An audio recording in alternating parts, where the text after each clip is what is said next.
Hey, what's going on guys, Migzuba here, and in today's video we're going to be taking a look at a Prismari spells deck for standard best of one. So I've seen a couple of these Prismari decks running around, but they typically have a bigger game than this one. They are more mid-rangey, run a lot more counter spells, and run stuff that go way over the top, like Magma Opus and Goldspan Dragon. This is a much cheaper, much more low to the ground deck that's trying to cast a lot of cheap instants and sorceries and make our cards like Sprite Dragon and Stormwing Entity freaking huge. So, we'll get into the list. We'll start off with the new cards. We have Expressive Iteration.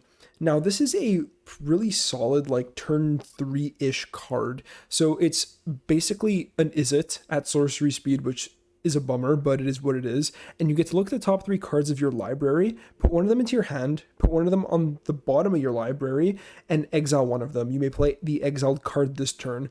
So basically, the way this works is if you cast it on any turn that's not 2, you can exile a land, guaranteed play that land, and then draw a card. Essentially, draw a card of your choice. You get to pick from the other 2. And if you want, you can basically take a land to make sure you hit your next land drop, that kind of thing. This card is very solid to make sure we can chain some spells, because if you're playing it on turn 3 after, let's say you played a Sprite Dragon on 2, then you typically will have one more mana open, and you can basically pick it to be red or blue regardless of whatever you have, and you can interact with your opponent, draw some cards, make your Sprite Dragon bigger. You guys get the idea. I really like this card. It's a glue card, but because we are trying to be aggressive, we can't play too many of them. Because if we durdle for too long and play too many expressive iterations, we could just be dead to an ultimatum, or we could just be dead to an ember cleave on the ground. So we have to be careful. This is a great card, but not too many copies. Right, so we surround that shell, we surround this new card with a bunch of cheap Izzet stuff. Like I mentioned before, you guys know the Sprite Dragon. Two mana 1/1 flying haste. Whenever you cast it on creature spell, put a +1/+1 counter on it. This thing can get freaking big. It's one of your main win cons, along with the entity. So 5 mana, but you always want to be casting it for 2 mana. So Flying Prowess, it costs 2 and a blue less to cast if you've cast an instant or sorcery spell this turn. So basically, for those of you that haven't seen the play pattern, is like you cast Opt on turn 3, and then it discounts it to 2 mana. You play it. It's a 2 mana 3/3 flyer that scries and has prowess. I really like this card. I think it has a lot of potential. So this is why we're playing it today. Now, we have a lot of cheap cantrips. We have Crash Through, all your creatures gain trample, draw a card. Same with Opt, just scry one, draw a card. We have the new sick Mystical Archive art. That's mostly it for the cantrips. This can kind of act as a cantrip. We'll get into that. Oh, it's also a new card, so I guess we'll cover it now. So the command, you guys have probably seen these already. You get to choose 2, either shock something, you draw 2, ditch 2. It can be your opponent if you want to for whatever reason. You can ramp, or you can build up an artifact. So you can just get more card selection. If you need to remove a threat, you can. If you need to remove an artifact, it's really good to have that versatility. I really like this card. It can be a bit expensive at times, but I think 1 copy is fine for the main deck. Yeah, so for the rest of our deck, what else have I not covered? We have the adventure creatures, because we are still in standard and these cards are still broken. They provide us with a cheap instant or sorcery that is very versatile and a nice aggressive body. 3 mana 3/1 flyer, 3 mana 4/3 on the ground. So these can also help kill our opponents, along with the 1 Phoenix of Ash.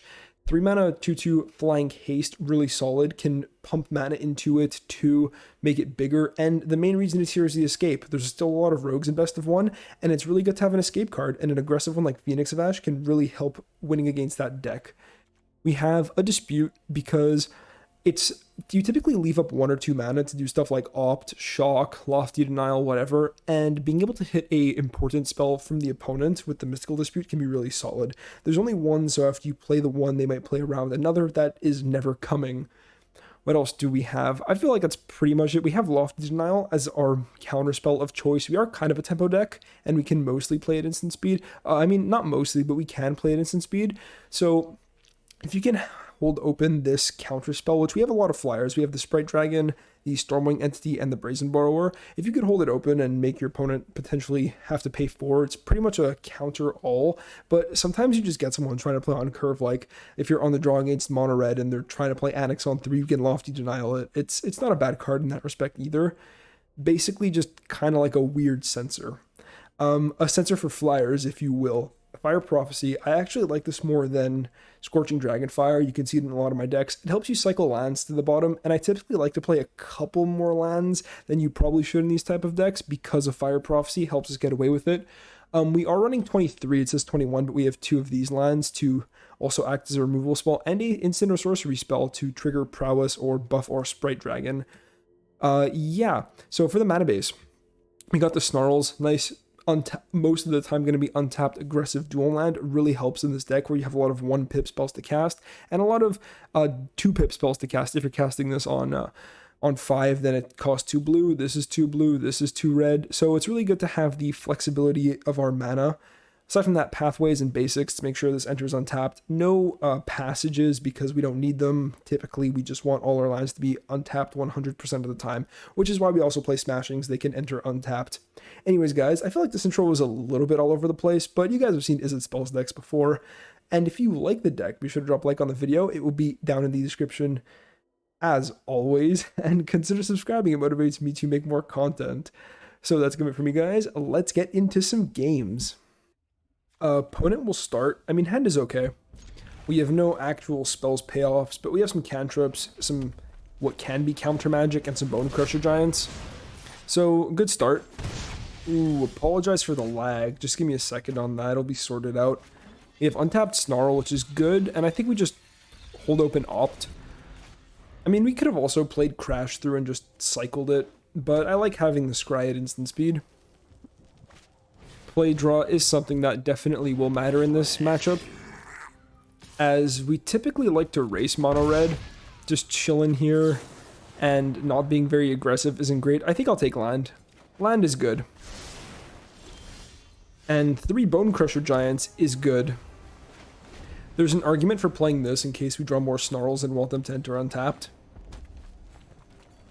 But yeah, if the opponent wants to tap out on turn 3 for Annex, this is what I was talking about. We can deny here and they can't pay. Exactly like I forecasted in the intro. Yep. Okay, I guess we'll just play this on red and pass. Hold open either Stomp and Opt, or just Command in general. Keep in mind, this says destroy target artifact. So if they play Annex, we can destroy it, which is pretty cool. Sorry, no enchantment creature. Never mind, that was some cap. Does not say artifact or enchantment. Okay, opponent plays a land. I wouldn't be surprised if it's another Annex and they're trying to play around this card again.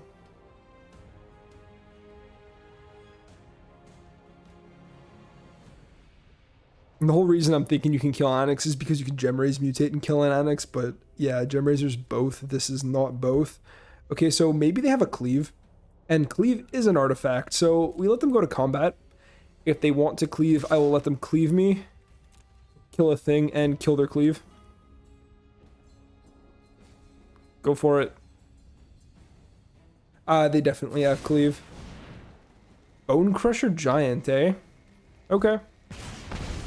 That resolves. Maybe they just have Rimrock Knight. In which case, I'm going to stomp here. Just prevent myself from taking 1 more damage. Because right now they can't cleave. They stomp my face.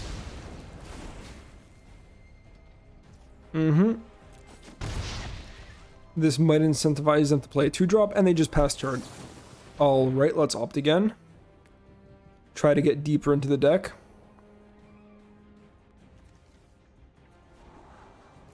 I don't need that. Borrower is like okay. Another Borrower. Missing some land, not ideal. I think we just pass. I could play the Giant, but we have so much instant speed interaction. You know what, maybe it's worth just playing this, trying to draw land, that if not, we have still all types of 2-mana interaction. I think that's actually the play. Lots of 3-mana spells. And it is a land. I don't think it's worth 3 life, but I think it is worth playing. And just holding open either Stomp or Petty Theft.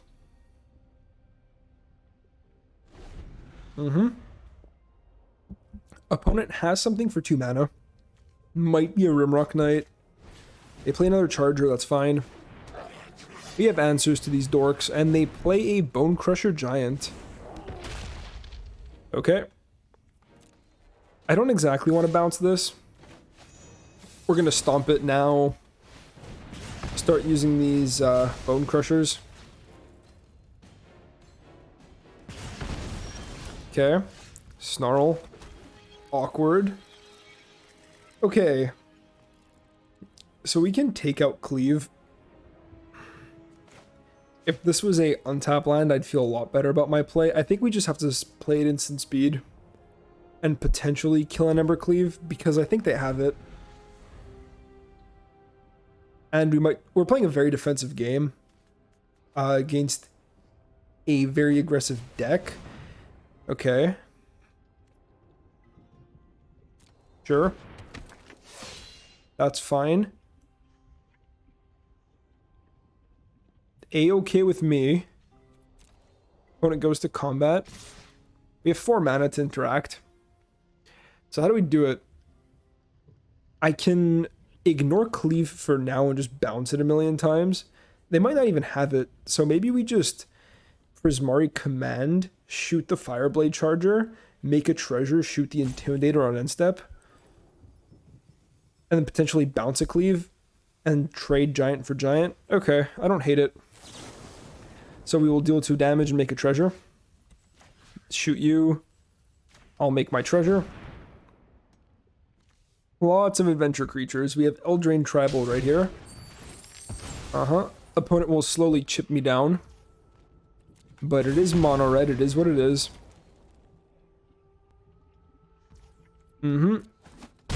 Eat 4 damage. Not great. But opponent's running low on cards.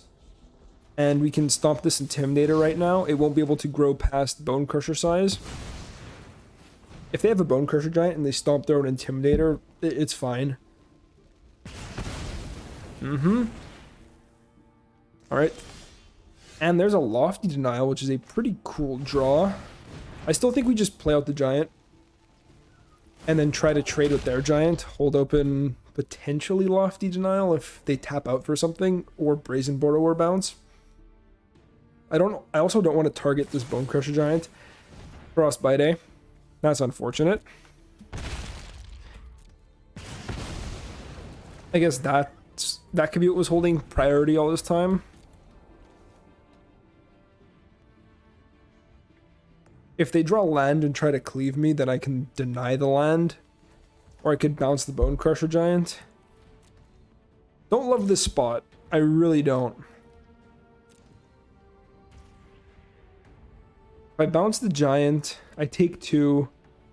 They have to, they replay it. It's not great. I think I have to go to 3. Yep. I was really counting on this thing surviving. And now we can't really bounce the Giant. Not great. Not the best look. See, if we bounce it, we just die here. So we have to play this and hope they have no way of killing it. Just hope they don't have another Frostbite, I guess. Actually, get off auto pass. I've had some weird interactions with it where even if they play a spell, you don't get to respond. Stomp face. Okay. I mean, I'm at 1. Opponent is at 15. How'd they get so low? Other Giant. Okay. I literally can't do anything with these borrowers. It is not a good look. I block. I mean, yeah. Just gotta chill. Happed Snarl. We play out Giant number 3. This has been 3 Bone Crusher Giants against 3 Bone Crusher Giants. Okay, no, 3 against 2. Alright. And that's a problem. Big problem. Okay.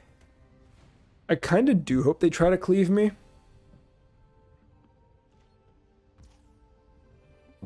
Just so I can start using these Brazen Borrowers.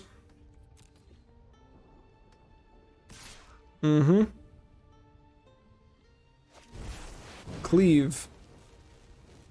I can counter it, but I kind of do want them to try to put their mana into another Ember Cleave. because we have so many borrowers.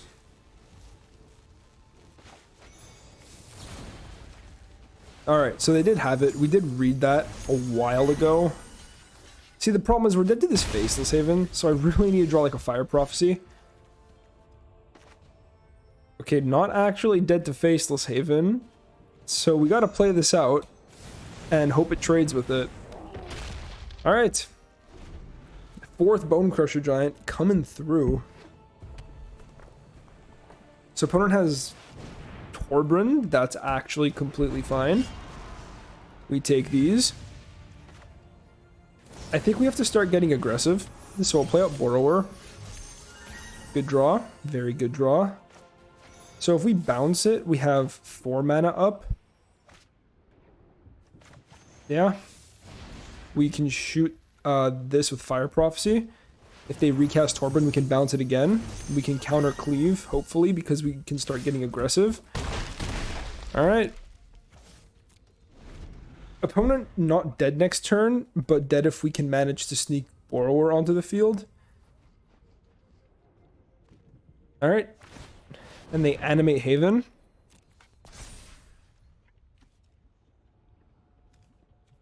Go into combat.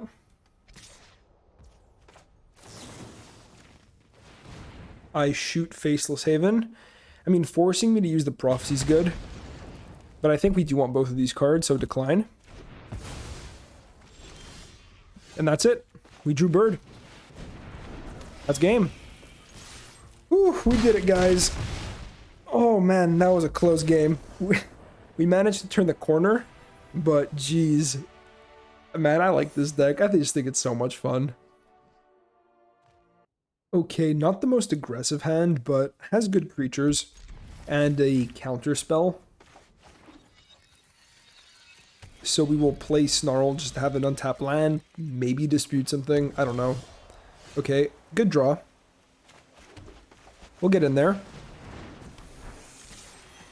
We do need to draw some more actual spells. I mean, we're probably going to end up using these adventure creatures as spells. So what's the plan? We can opt, and then we don't get to hold open full mana dispute. I think we do opt though, just try to push in some more damage. Land, I think we'll find more on our own. That's exactly what I mean. And I can stomp face here, but I don't think we do. I think we just chill with what we have. Maybe that was an aggressive opt, and I should have just hold open all my counter magic. I'm gonna stomp. It makes my Sprite Dragon bigger. If they counter it, that's fine.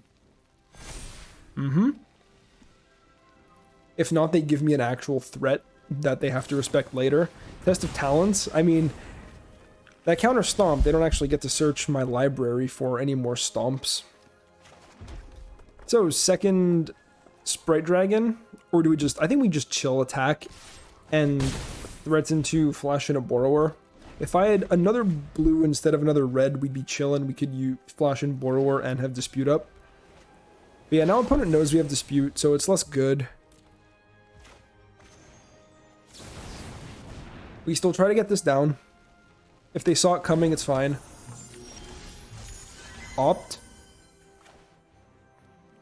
I could play this, then opt. But I want more blue available. I just think we pass, like, I think we attack. And force the opponent to deal with the threats we have on the field. This can be a hasty threat that grows. This can be an instant speed threat. If they just play a board wipe, then we dispute it. It makes the Sprite Dragon bigger. So I think this is worth going for. Hold on. I think they're waiting for Doomscar plus saw it coming. So if I dispute here, they're going to saw it coming and I lose my whole board. But if I go to play this and they saw it coming, I'm not exactly much further ahead, but I do have a Sprite Dragon and an opt. So I can force a counterspell here. or I can force a counterspell here. I think it's better to have the Dispute. We only have one copy in the deck. And that could have just been a bluff, saw it coming, but I don't think that the opponent would just bluff that. Yep. Like a book, guys. Okay. I mean, we have some options. I could just play Sprite Dragon and pass. Or I can opt into Entity.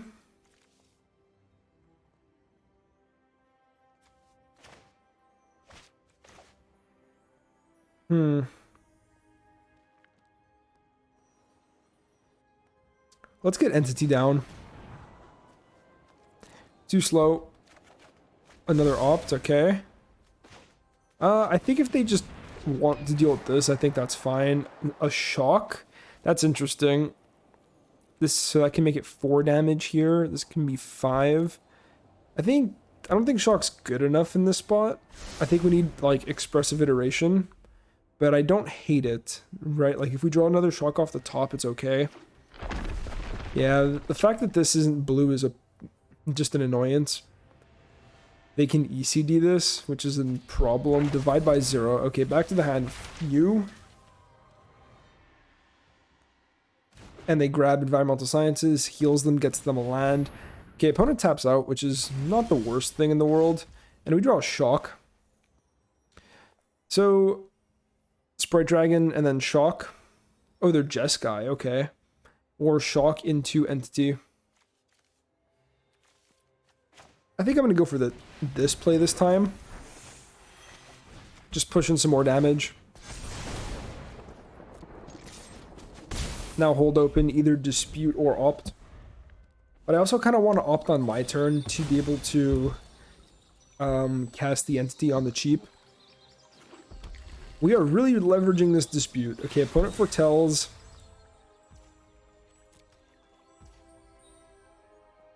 I think we hold opt. So this is 1, 2, 3, 4, 5. Opponent would go to 1. If we draw shock, we kill them. If this resolves, counterspell. Sure.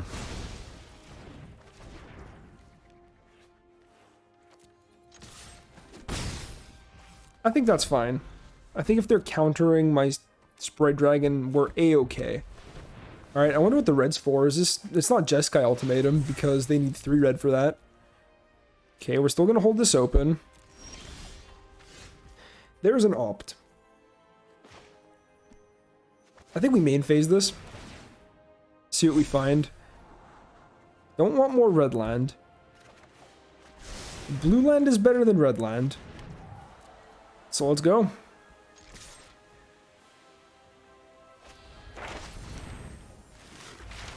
Oh man. I can opt for a counterspell here. I don't think that's worth it. Opponent's getting a lot of mana, meaning they have a lot of ways to play around Dispute. But I think this is okay. Like, they can fetch Teachings of the Archaics and draw some cards. They can fetch another Environmental Sciences. Yep. But we can get Entity down and then start scrying. And now we can fight over a counterspell via this Dispute. Yeah, now we fight. I want this Entity on the board. And I don't see this this Dispute doing all that much for us. Now the opponent's gonna be on a lot of mana. Denial. Good draw. That could win us the game. Don't need Fire Prophecy. If the opponent's gonna... Opponent beholds for 4 mana. That's good. That taxes them quite a bit, meaning Denial is more likely to actually do something. And none of the red was actually tapped, so I wonder what it's for.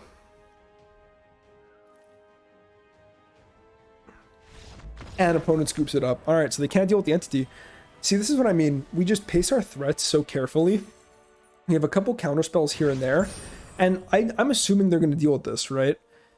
Let's say on this turn they did find an answer for this Entity, which is hard. They need like an ECD or like a board wipe or something.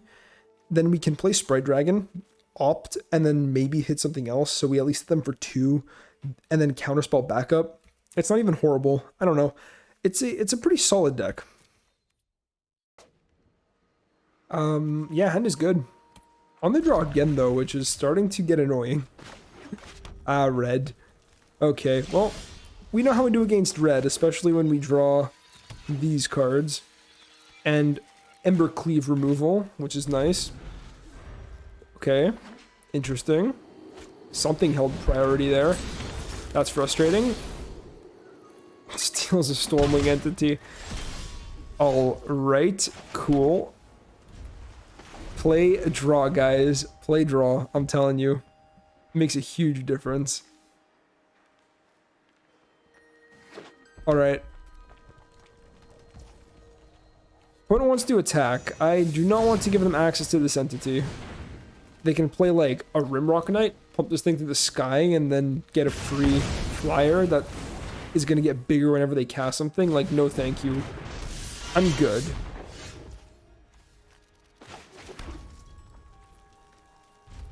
Drago.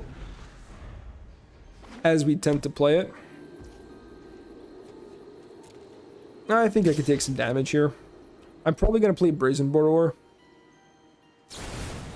Rimrock Knight. Now, that is tempting. It is tempting to bounce now. Man, we kill the Knight. They force them to replay it. Takes up their whole turn. It's like a pseudo time walk. We don't get to counter it though, but if we're countering the cleave or destroying the cleave, then it doesn't matter. Yeah. In that case, I probably should have used Crash Through, but it's okay. Annex back down. Nice. Okay, here we go. Again, we have assumed defensive is its stance. I want to see if they're going to cast Cleave here. So, take 2. Or just chill. I can Fire Prophecy, but I could also Prismari Command into a Fire Prophecy. I think we take 2. We're not at a crazy low life total. I want to see what else they're going to do with their hand. I want more information. They do nothing else. So I can play Borrower. That's an option. Then have Denial up. Like, big Denial up. I think I take my shot at this Borrower and start pressuring them back. Because I'm not under a crazy amount of pressure. Shock, okay. This could just be Frostbite.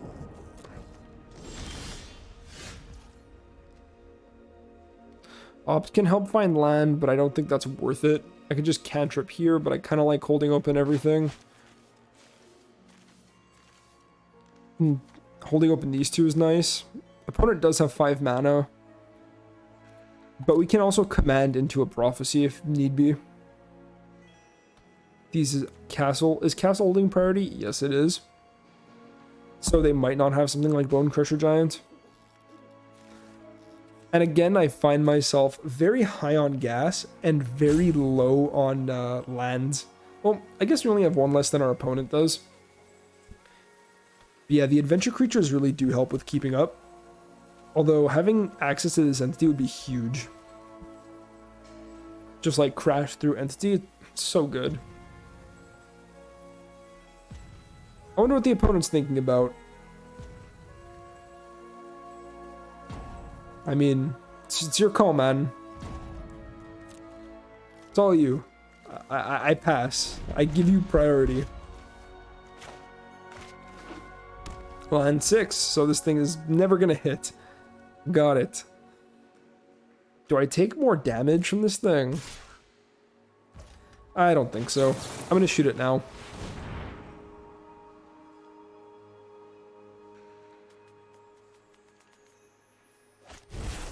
Cleave in response. They did have the cleave. With mana open to play around denial. Okay, so they're doing this to have 2/1/1s, I guess. Oh no, they're doing it for the power toughness boost. Fair enough, but I'm just going to stomp it. Alright, let's cycle the crash through. It's kind of like cycling anyways. Opponent played really well there. I should have just taken the damage. It's alright though. This deals with a token and the cleave. I want them to pay to re-equip. Entity.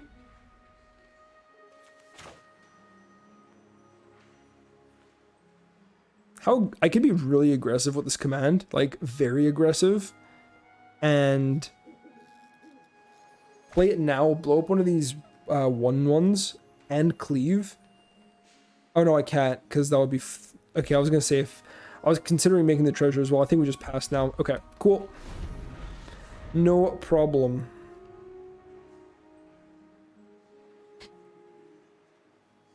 Yeah, basically, let me elaborate that a little better. What I was thinking is I can use this, shock one of these things, kill the cleave, and then play the entity. But what I could have done is done this, make the treasure, kill the cleave. Let's make them go to attacks. Do you want to use castle? And they tap out for castle. Perfect. Okay, so we deal 2 damage to any target, and we destroy target artifact. So we blow you up, and we blow up cleave. Oh, command is so good against red. We get hit for 2, but like, it's fine. We'll survive. Now, do we opt? I can opt into entity, but I really would like to have a land with that.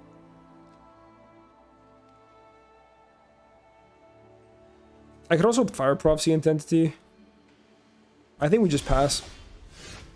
Not exactly what I had in mind for land. So yeah, opt into entity seems okay. We could draw basic, that'd be really good. I think we can tap out for once. Or not tap out, tap low. I mean, this is good, right? It's just more removal and more creatures. Sure. I'm not gonna say no to that. And we'll scry. This seems good. Will help us get deeper into the deck. We can drop a life land. I'm not trying to drop my life total lower. Play tapped Snarl. Maybe we should, yeah, okay. And that's it for the opponent. So they actually played well. I gotta respect the cheeky weave cleave in after I try to kill Annex play. But yeah, we just had so much damage-based removal, like it does not end up mattering. Alright guys, and we are back. So I really do like this deck. I think it's a hell of a lot of fun to play. The cheap cantripy spells, the cheap aggressive creatures, the adventure spells, the removal and counter spells, I don't know. Just, I love playing tempo, and this is kind of like a tempo deck. It's just a lot of fun. One issue I did have was the Snarls coming into tapped more than I'd like. In the early game, where it really does matter, these typically do enter untapped, but around turns like 4 or 5, if you're topping them, they typically do enter tapped, and I found myself to draw these Snarls a lot more than I was drawing my basics, which is weird. But yeah, maybe that's just a psychological thing of me thinking like, hey yo, why am I drawing so many Snarls and they're entering tapped? But maybe we should be dropping Smashing and playing a couple more basics just for the Snarl count to... You know, if the Snarls center untapped is basically what I'm saying. I don't know, you guys can play with these numbers. There's a bunch of stuff you could try. You could try a Snow Mana base with no Snarls and face Strixhaven instead if that floats your boat, but I don't really recommend that based on all the taxing mana requirements the deck has. Like, you do need a lot of 1 pips, like I said in the intro. Anyways, aside from that, we didn't see Expressive Iteration pop off today. I'm pretty sure we were about to in that mono red game, but I just ended up playing a very like defensive match twice, and against that control deck, this card would have been amazing. We'd have just drawn more gas off the top, but we just didn't find it. But you can see why this card would be bad in those mono red games in the earlier turns, where it's like we could draw a bunch of cards, but we're just getting beat down. So not exactly the best thing there, but yeah, better against control, better against kind of like mid-rangey things. Solid card all in all, and an incentive to play the deck for me at least. Anyways, again, it will be in the description down below as always, and I will catch you in the next one. Peace out.